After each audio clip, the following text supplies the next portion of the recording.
Have word का use आप passive voice के अंदर किन वर्ड्स के साथ कर सकते हो और उन वर्ड्स के हेल्प से आप कौन सा सेंटेंस बना सकते हो वो मैं आपको अब बताऊंगी। कल मैंने सिर्फ एक चीज़ बताई थी कि पैसिव वॉइस क्या होते हैं।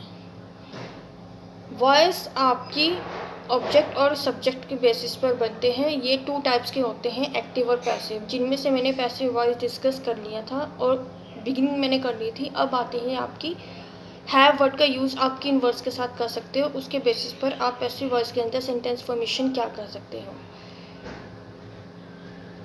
वर्ड्स कौन कौन से आते हैं, जैसे शुड, मस्ट, माइट, इनके साथ आप हैव वर्ड्स का यूज़ कर सकते हो। सेंटेंस फॉर्मेशन के बेस पर a letter should have been written, यहाँ पर आपका हैव बीन आपकी फॉर्म भी लगी, रूल लग गया आपका यहाँ पर, और रिटन आपकी third form of the verb लगी पैसिव वॉइस के अंदर। अ लेटर यहाँ पर आपका ऑब्जेक्ट हो गया, क्योंकि सब्जेक्ट आपका पर्सन का नेम भी आता है।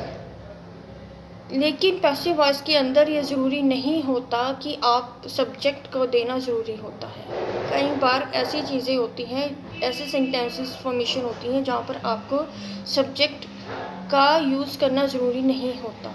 अब जैसे कि ये सेंटेंस मैंने बताया, a letter should have been written, पत्र लिखा जाना चाहिए था, लेकिन इसके अंदर ये चीज़ नहीं बताई कि किसी पर्सन के द्वारा लिखा जाना चाहिए था, बस सिर्फ ये चीज़ बताइए कि एक लेटर लिखा जाना चाहिए था। अब वो लेटर कौन लिखता, किसके द्वारा लिखा जाता, ये चीज़ यहाँ पर मेंशन नहीं की गई। मीन्स यहाँ पर सब्जेक्ट मेंशन नहीं किया गया कि किसके द्वारा लिखा जाता, कौन वो पर्सन होता है जिसके द्वारा ये पत्र लिखा जाता, लेकिन लिखा जाना चाहिए था। यहाँ पर ऑब्जेक्ट का यूज़ हुआ है, रूल लगा है आपका, और आपका written third form of the verb लगी है।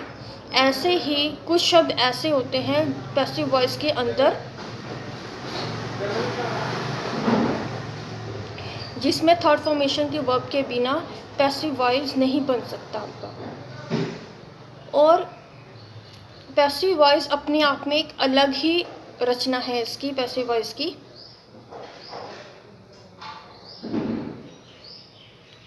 पहली बात तो पैसिव वॉइस के अंदर कोई कर्ता नहीं होता, मीन्स कोई सब्जेक्ट नहीं होता प्रॉपर वे में। और इसी वाक्य को ध्यान में रखते हुए एक सेंटेंस बनता है, पेड़ों को पानी दिया गया। अब यहाँ पर पेड़ों को पानी दिया गया, किसके द्वारा दिया गया ये चीज़ मेंशन नहीं की गई। मीन्स सब्जेक्ट का होना ज़रूरी नहीं होता। कुछ सेंटेंसेस ऐसे होते हैं पैसिव वॉइस के अंदर जहाँ पर आपके सब्जेक्ट लगते हैं, मीन्स पर्सन के द्वारा कोई काम किया जाता है, उस चीज़ को मेंशन किया जाता है, पर्सन का नेम एक्सेट्रा। लेकिन कुछ सेंटेंसेस ऐसे होते हैं जहाँ पर पर्सन का नेम देने की ज़रूरत नहीं होती पैसिव वॉइस के अंदर। Third formation of the verb के साथ, हेल्पिंग वर्ब के साथ आपकी वो सेंटेंस फॉर्मेशन बन जाती है रूल को लगाकर। अब ये जो सेंटेंस मैंने बताया, पेड़ों को पानी दिया गया, पहले पानी दिया गया था, लेकिन ये चीज़ मेंशन नहीं की गई कि किसके द्वारा दिया गया था। मीन्स कोई पर्सन था जिसके द्वारा दिया गया, लेकिन ये चीज़ यहाँ पर मेंशन नहीं की गई। तो ये होता है आपका पैसिव वॉइस, जहाँ पर आपको सब्जेक्ट मेंशन करने की ज़रूरत नहीं होती। आप थर्ड फॉर्मेशन के साथ सेंटेंस मेकिंग कर सकते हो रूल लगाकर। अनदर एग्जाम्पल, अब